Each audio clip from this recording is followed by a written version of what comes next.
안녕하세요. 시니어 라이프 케어TV입니다. 오늘은 정말 많은 분들이 궁금해하시는 4인 가구에게 한 달에 60만원씩 준다. 이 뉴스의 진짜 실체를 정확하게 알려드리려고 합니다. 처음 들으면 나라가 어떻게 그걸 다 주냐? 의심부터 드는 게 정말 당연합니다.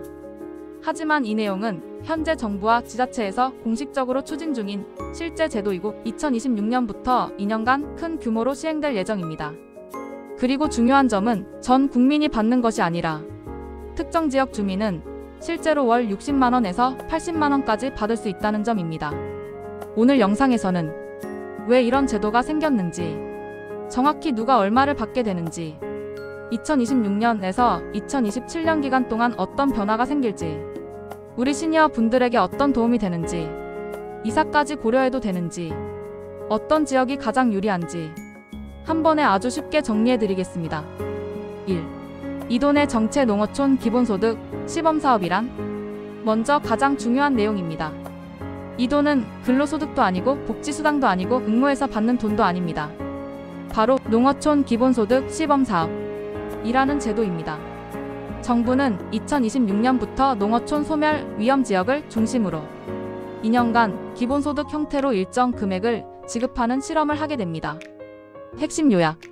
시행기간 2026년부터 2027년 2년간 대상 해당 지역에 주민등록 일정 기간 거주 중인 모든 주민, 연령 제한 없음 어린이와 어르신 모두, 소득 제한 없음, 외국인은 제외 일반적으로 내국인만 해당됩니다. 지급 방식 지역 사랑 상품권, 지역 화폐 혹은 카드형 포인트. 2. 얼마를 받게 될까? 가장 궁금한 핵심.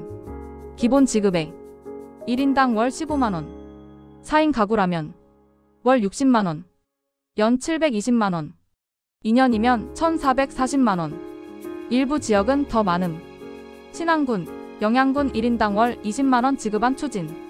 4인 가구 기준 월 80만원, 연 960만원, 2년간 1920만원.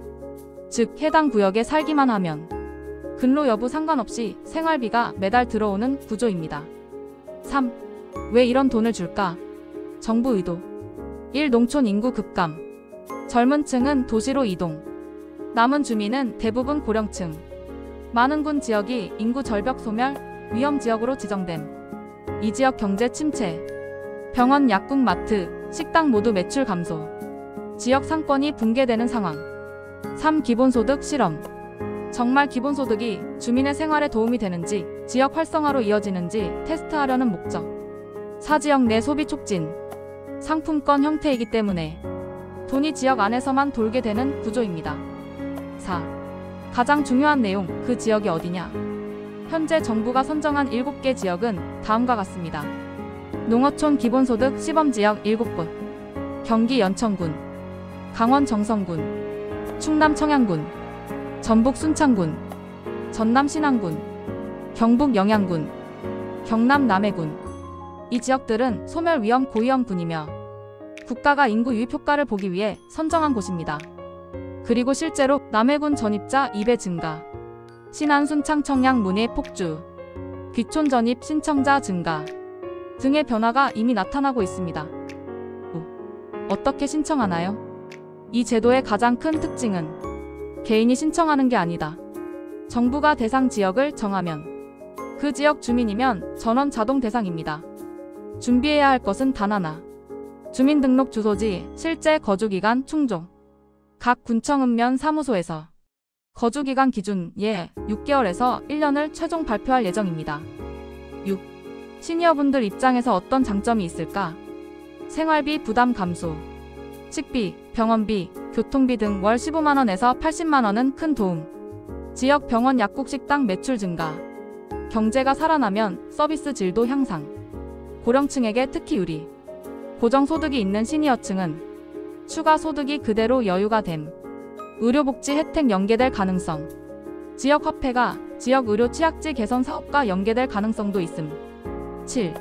하지만 단점도 분명히 있습니다. 형평성 문제.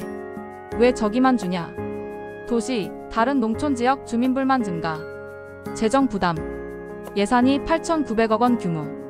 향후 전국 확대 시 수조원 필요. 이사 문제. 돈만 보고 이사했다가 2년 후 제도 종료될 수 있음. 집값 전세 상승 가능성. 실제로 일부 지역은 전입 증가 월세 상승 조짐. 의료 접근성 문제. 지방 이주시 병원 문제는 절대 무시할 수 없음. 특히 시니어에게는 가장 중요한 요소. 8. 시니어 시청자별 맞춤 조언. 이미 해당 지역에 사는 분. 무조건 혜택. 군청 공지 꼼꼼히. 2년 동안 생활비 여유 증가. 이사 고민 중인 분. 꼭 확인해야 할 체크리스트. 의료시설 접근성. 대중교통. 습기기후 등 생활환경. 집값 전세 상승 전망. 2년 후 제도 유지 여부. 자녀, 손주 방문 편의성. 도시에 계속 살 분. 내 세금이 어떻게 쓰이는지. 이런 실험이 향후 도시에도 확대될 가능성 있음. 정치 선거에서 중요한 이슈가 될 것. 여러분, 오늘 보셨듯이 4인 가구월 60만 원은 단순한 루머가 아니라 실제로 2026년부터 진행될 정부 실험 제도입니다. 좋은 점도 많지만 신중하게 봐야 할 위험 요소도 분명히 있습니다. 여러분은 이 제도에 대해 어떻게 생각하시나요? 찬성인가요? 반대인가요? 여러분의 의견을 댓글로 자유롭게 남겨주세요. 저는 계속해서 시니어분들에게 꼭 필요한 정부 정책, 지원금 소식, 건강생활 정보를 정확하게 전달해 드리겠습니다. 오늘도 편안한 하루 보내세요. 구독과 좋아요는 영상 제작에 큰 힘이 됩니다. 감사합니다.